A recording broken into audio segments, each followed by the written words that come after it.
자, 그러면 이제 여러분들과 반복문에 대해서 한번 생각을 해볼게요. 이 반복문을 이해를 하는 게 이번 시간에 여러분들과 해야 될 학습 목표예요. 그러면 여러분들은 반복문이라고 하는 용어를 많이 들어봤을 텐데 우리가 왜 반복문을 사용을 해야 될까요? 혹시 그런 생각 해봤어요? 틀림없이 반복문을 쓰게 되면은 뭔가 유리한 강점이 있으니까 우리는 반복문을 학습을 해서 코딩을 할 때 반복문을 활용을 하게 될 거예요. 근데 도대체 무엇 때문에 우리가 반복문을 배워야 될까요? 여러분들은 뭐라고 답변할 것 같아요? 이렇게 질문을 하게 되면은 여러분들 나름대로 지금 한번 질문에 대해서 답변들을 먼저 한번 해보세요. 반복문을 배우면 강점이 뭘까? 그리고 또 하나 반복문을 모르면 단점이 뭘까? 하는 거에 대해서 여러분들이 한번 나름대로 정의들을 한번 해보세요. 그래야 목표가 목적의식이 확실하게 이렇게 정해져요. 자, 그러면 여러분들이 잘 생각을 했을 거라고 생각을 하고 바로 이거예요. 우리가 어떤 프로그램을 코딩을 할 때 만약에 여러분들이 예를 들어봐요. 반복문을 사용하지 않아서 프로그램 코드가 엄청나게 길어요. 그러면 첫 번째, 시간을 엄청나게 소비를 하게 되겠죠. 그리고 또 하나, 이 코드를 나중에 해석을 할 때도 엄청나게 어려울 거예요. 그리고 또 하나, 여기에서 오류 같은 걸 수정을 할 때도 시간도 많이 걸리게 될 테고, 그리고 또 하나, 잘 찾아내기도 못할 거예요. 그렇잖아요? 바로 그래서 우리는 반복문을 쓰는 거예요. 계속해서 반복해서 루프라고 하는데 루프 상태에서 돌아가는 그런 것들을, 그쵸? 그러니까 반복되는 문장들은 우리가 반복문을 이용을 해서 간단하게 이만큼 긴 거를 짧게 줄여놓게 되면은 일단 제일 중요한 게 뭐겠어요? 시간도 엄청나게 단축이 될 테고, 그리고 또 하나 프로그램 자체도 간단해지고 빠르게 돼요. 바로 이렇기 때문에 우리는 반복문을 학습을 해서 이걸 코딩을 하는데 응용을 하게 될 거예요. 자, 그렇잖아요? 컴퓨터 강점이 뭐예요? 컴퓨터의 가장 강점은 사람하고 다르게 여기는 엄청나게 빠르게 무언가를 많이 반복할 수 있다는 거잖아요. 그리고 또 하나 가장 중요한 거는 실수도 없어요. 사람은 어떤 거를 계속 쉽게 말해서 뭐 1부터 만약에 100까지 더 한다고 하더라도 실수를 할 수가 있잖아요. 그런데 컴퓨터는 그런 게 없어요. 그렇잖아요. 그래서 컴퓨터는 어떤 거를 엄청나게 많이 반복을 하거나 그리고 또 하나 실수가 없게 운영을 할 때 컴퓨터의 강점이 최대한 발휘가 돼요. 바로 그것 때문에 우리는 이것처럼 이렇게 반복문을 배워서 컴퓨터를 이용해서 계산할 수가 있는 거예요. 또는 어떤 것들을 수행할 수가 있는 거예요. 자, 그러면 단순하고 반복되고 이런 것들은 컴퓨터를 시키는 게 훨씬 더 사람이 하는 것보다 더 효율적이에요. 자, 그러면 여러분들은 이제 반복문을 배워서 활용해야 되는 목적에 대해서는 잘 이해를 했을 거예요. 자, 그러면 이제 반복문의 구조에 대해서 잠깐 생각을 해봐야 되는데 반복문이라고 하는 자체는 포문도 있고 이렇게 while문도 있어요. 근데 저는 어떻게 설명을 할 거냐면은 먼저 여러분들한테 포문을 설명을 하고 그리고 나서 그 뒤에 while문 쪽으로 이렇게 들어가서 여러분들한테 설명을 해줄게요. 자, 그러면 먼저 이제 포문과 while문에 대해서 가장 기본적인 구조는 먼저 이해를 해봐야 되는데 구조는 어떻게 서로 특징적으로 다른 거냐면 포문이라고 하는 자체는 반복의 수가 정해져 있을 때 우리가 포문을 쓰면 유리해요. 그리고 while문이라고 하는 자체는 반복 조건이 정해져 있을 때 이렇게 사용을 하면 유리해요. 그러니까 무슨 뜻이냐면 이거예요. 그러니까 간단하게 정리를 하면은 횟수가 제한되어 있을 때는 우리가 포문을 사용하는 게 유리해요. 그리고 또 하나 횟수 제한이 없이 쓸 때는 조건을 제한을 할 때는 while문을 쓰는 게 유리하다는 뜻인 거예요. 그래서 가장 간단하게 포문을 횟수 제어문이라고 해요. 그리고 while문을 조건 제어문이라고 하는 거예요. 자, 그러면 여러분들은 여기까지 이렇게 잘 이해를 했을 거예요. 그리고 우리가 포문이나 while문을 쓸 때 하나 여기 들여쓰기 에 신경을 써야 돼요. 여러분들은 전에도 조건문을 배울 때도 블록이라고 하는 걸 배웠어요. 들여쓰기를 하게 되면은 같은 값만큼 들여쓰기를 하게 되면은 전체가 블록으로 묶인다고 했잖아요. 그리고 그 블록 안에 들어있는 모든 실행을 해야 될 그런 문장들은 다 같은 공동 문면체가 되는 거예요. 바로 그래서 여러분들이 포문이나 while문을 쓸 때도 들여쓰기를 통해서 블록을 만들어서 그 전체를 한 번에 이렇게 수행을 할 수가 있어요. 거기에 이렇게 신경을 써놓고 있어야 돼요. 자, 그러면 여러분들은 포문과 while문에 대해서 가장 간단하게 개념 자체를 이해를 했고 이제 여기에 돌아가는 전체 루프가 돌아가는 구조에 대해서 한번 잠깐 생각을 해볼게요. 자, 그러면 그 구조라고 하는 자체는 다음과 같이 이렇게 돼 있어요. 이쪽은 횟수 제어 반복을 하면 포문에 대해서 설명을 한 거고 여기에 이렇게 순차도를 그린 거고 이쪽은 조건 제어 반복을 하고 있는 while문에 대해서 이것처럼 이렇게 플로우 차트를 만든 거예요. 자, 그러면 먼저 우리가 while문 쪽을 잠깐 살펴보게 되면은 while문이라고 하는 자체는 먼저 조건에 따라서 조건이 참이면은 문장을 시행을 해서 이 루프를 계속 이렇게 도는 거고 그리고 나서 조건이 거짓이게 되면은 문장 밖으로 이렇게 while문 밖으로 빠져나가는 돼 있는 게 이게 while문의 특징이에요. 그래서 여기는 그래서 조건 제어문이라고 하는 거예요. 자, 그러면 여러분들은 이쪽으로 이렇게 와서 지금 시간의 주인공이 for문에 대해서 생각을 해보면은 for문이라고 하는 자체는 우리가 간단한 형식인 건데 for 그리고 변수명을 써줘야 되고 여기 in이 붙어요. 붙어서 여기 in을 써줘야 돼요. 그리고 여기에 보면은 시퀀스가 있고 이쪽에 실제는 콜론을 써줘야 돼요. 콜론을 쓰고 아래쪽 이만큼 들여쓰기를 해서 여기에다가 수행할 이렇게 문장들을 스테이트먼트들을 이렇게 써주면 되는 거예요. 자, 근데 어쨌든지 간에 여기서 여러분들은 지금 어떻게 생각을 해야 되는 거냐면 이쪽은 조건을 제어를 한다라고 한다면 여기는 시퀀스라고 하는 거에 항목이 있는가 없는가를 생각을 해봐야 돼요. 그래서 시퀀스라고 하는 자체는 항목들을 모아놓은 객체예요. 그러니까 어떤 항목들을 쭉 모아놓은 거예요. 여러분들이 리스트 같은 걸 생각을 하면 돼요. 리스트 배웠잖아요. 그 안에 항목이 잔뜩 들어있었잖아요. 바로 그런 식 항목들을 모아놓은 거예요. 그래서 그 항목이 있을 때까지는 우리가 이 안에 루프를 이렇게 도는 거예요. 하지만 그 항목이 다 떨어졌어요. 소모가 됐어요. 그러면 여기 그 포문에서 밖으로 빠져나가게 돼 있는 이런 구조를 가지고 있는 게 이게 포문인 거예요. 자, 그러면 먼저 여러분들이 이 두 가지 구조에 대해서 이렇게 플로우 차트에 대해서 한번 여러분들이 한번 생각들을 다시 한번 해보세요. 정리들을 한번 해보세요.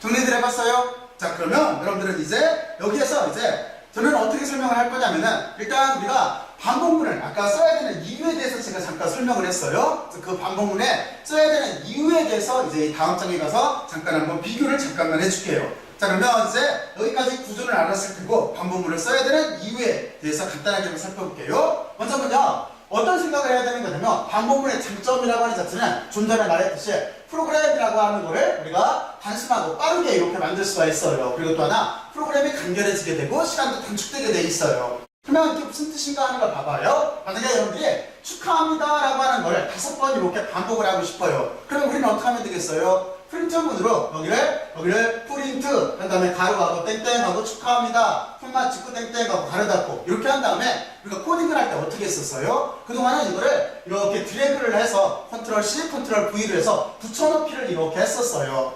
이거를 프린트 축하합니다 이만큼을 다 이렇게 타이핑을 하는 것보다는 드래그해서 붙여놓는 게 그나마 더 빠르잖아요. 그렇잖아요? 어쨌든 간에 우리는 여기 P자부터 시작을 해서 마지막 가로까지 여기를 한번 타이핑을 하고 그리고 나서 이걸 다 타이핑하는 것보다는 우리가 여기를 컨트롤 C, 컨트롤 V로 붙여넣기를 하면 좀 더 빨랐어요. 그래서 이렇게 할 수는 있어요. 어떻게? 5번 정도가 되면은. 근데 만약에 10,000번을 복사를 해야 된다고 생각을 해봐요.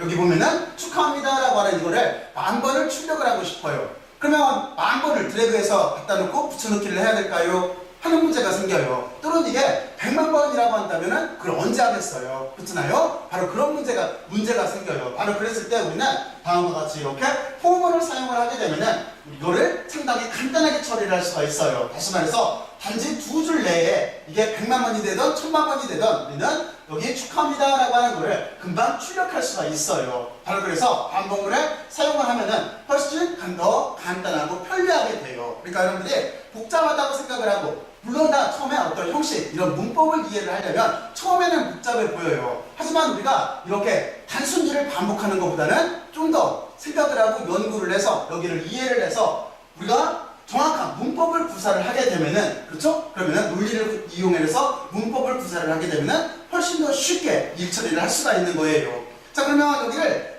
잠깐 볼까요? 우리가 여기를 이렇게 일단은 제가 드래그를 해서 대화형 모드에다가 놓고 그리고 이쪽을 만약에 지금 여기를 이렇게 포문이 있어요. 포문이 있을 때 이 range라고 하는 이 함수에 여기 숫자를 바꿔주면은 출력되는 값이 바뀌게 돼 있어요. 먼저 한 5번을 먼저 해볼까요? 자, 이렇게 해놓고 나서 여기를 우리가 만약에 여기서 런을 이렇게 하게 되면은 어떻게 돼요? 여기 보면은 축하합니다가 이렇게 돼 있죠? 그럼 이때는 보게 되면은 여러분들이 아마 여기 타이핑하는 속도나 이걸 드래그해서 붙여놓는 속도나 비슷하다고 느낄 거예요. 하지만 여기를 만약에 50번만 해볼까요? 누가 더 빠른가? 그러면 여기를 50으로 이렇게 바꿔주면 돼요. 50으로 이렇게 바꿔주고 나서 여기를 런을 하게 되면은 컴퓨터는 같은 일을 금방 이렇게 반복을 해요. 그렇죠? 바로 이렇게 금방 이렇게 반복을 해서 여기에 이렇게 출력값을 내놓게 돼 있어요. 자, 그렇죠? 여러분들 지금 봤죠? 바로 이런 식으로 돼 있어요. 쉽게 말해서 이걸 여러분들이 한번 이렇게 코딩을 해놓고 나서 여기를 100번, 1000번, 10,000번 이렇게 한번 바꿔봐요. 그러면은 약간의 시간만 걸리지 컴퓨터는 이런 일을 금방 수행을 해요. 그쵸? 그러니까 쉽게 말해서 단순하고 간단하고 반복적인 일을 컴퓨터한테 맡기는 게 훨씬 더 유리해요. 자, 그러면 우리는 다음과 같이 이렇게 써야 될 목적에 대해서 이렇게 한번 알아봤어요. 자, 그리고 이제 여러분들은 이 생각을 한번 해봐야 돼요. 어떤 생각을 먼저 한번 해봐야 되는 거냐면, 또 하나 이제 여기 보면은 터틀 그래픽이라고 하는 거로 예를 들 건데, 여기에서도 우리가 다음과 같은 이렇게 사각형을 그리고 싶은 거예요. 사각형을 이제 그래픽 모드예요. 이렇게 그리고 싶은데, 우리가 가장 기본적으로 코딩을 할 때는 다음과 같이 이렇게 여러 절을 써줘야 돼요. 여기 의미 자체는 이거예요. 임포트 터틀이라고 하는 자체는 터틀을 임포트, 다시 말해서 불러오라는 뜻인 거예요. 터틀이라는 모드를 불러오고, 그리고 여기 보면은 터틀점 그리고 포워드라고 있는데, 포워드라고 하는 거에 가로하고 200이 있는데, 이거는 뭐냐면 진행을 하라는 뜻이에요. 여기 거북이 보고 너 한번 이렇게 움직여봐라 라는 뜻이에요. 그래서 여기가 200픽셀과 이렇게 전진을 하라는 뜻이에요. 그리고 그 밑에 보면은 right라고 써져 있는데, 이건 무슨 뜻이냐면 90도를 꺾으라는 뜻이에요. 방향을 바꾸라는 뜻이에요. 그러니까 오른쪽으로 방향을 바꾸라는 뜻이에요. 그리고 다시 200픽셀을 이렇게 전제를 하는 거예요. 그리고 다시 90도를 꺾는 거예요. 여기서 90도를 꺾는 거예요. 그리고 다시 200픽셀을 전진을 하는 거예요. 그리고 90도를 꺾는 거예요. 바로 이런 식으로 해서 우리가 어떤 걸 그릴 수 있냐면 다음과 같은 이렇게 사각형을 그릴 수가 있어요. 자, 그러면 어떤 의미인지 이해가 됐죠? 근데 우리가 이렇게 해서 지금 여기 있는 사각형 모양을 그릴 수도 있지만, 우리가 포문이라고 하는 반복문을 이용을 하게 되면은 다음과 같이 이렇게 간단한 구조를 가지고서 여기에는 사각형을 똑같이 그릴 수가 있어요. 자, 그러면 이게 정말로 되는지 한번 해볼까요? 자, 그러면 여기도 제가 이렇게 가서, 여러분들은 지금은 부담 없이 여기를 그냥 따라서 한번 해봐봐요.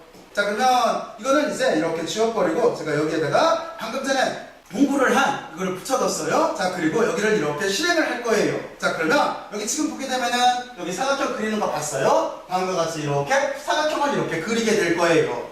자, 그러면 여러분들은 여기 꼭 한번 해봐요. 여기 꼭 한번 여러분들이 이쪽을 이렇게 내리고 나서 여기를 꼭 한번 여기 코드를 작성을 해서 터틀 그래픽이라고 하는 걸 이용을 해서 사각형을 한번 그려봐요. 그런데 여기서 여러분들이 한 가지 궁금한 게 있을 수가 있어요. 왜냐면 제가 조금 아까 터틀 그래픽이라고 했어요. 터틀은 거북이에요.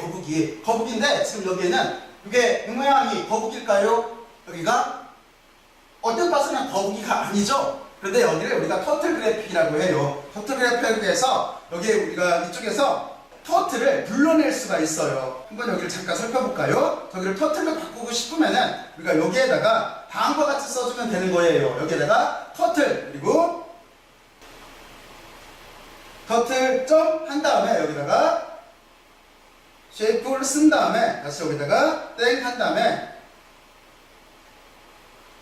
터틀이라고 이렇게 썼어요. 이만큼 다시 추가를 해놨어요. 추가를 해놔서 이렇게 됐을 때 어떤 효과가 있나 하는 걸 한 번만 잠깐만 볼게요. 자, 그러면 여러분들은 이렇게 놓고 여기를 런을 이렇게 하게 되면은, 자, 어떻게 됐어요? 지금 똑같이 사각형을 그리고 있는데 이번에는 여기에 거북이가 나왔죠? 그쵸? 여기? 그쵸? 여기 거북이가 이렇게 나와요. 그러니까 여러분들은 그냥 여기는 이런 것들은 약간의 스킬이에요. 스킬. 여러분들이 파이썬에서 내용을 이렇게 찾아보게 되면은 바로 여기 있는 거북이 모양을 여러 가지로 바꿀 수가 있어요. 여기를 우리가 거북이로도 넣을 수 있고, 아까처럼 화살표로도 넣을 수 있고, 또는 거기에다가 트라이앵글 쓰게 되면은 여기가 삼각형으로도 바뀌어요. 바로 이런 식으로 해서 그 모양 자체를 이렇게 바꿀 수가 있어요. 그런 것들은 여러분들이 한번 참고로 이렇게 알아놔요. 자, 그러면 저는 여러분들한테 여기까지 이렇게 설명을 해줬고, 이제 여기는 내릴게요. 여기 한번 꼭 한번 해봐요. 재미로라도. 자, 그러면 이제 여러분들은 여기까지 잘 이해를 했을 거라고 생각을 하고, 어느 쪽으로 넘어갈 거냐면 반복문 중에서 포문이라는 거에 대해서 좀 이제 심도 있게 알아보죠.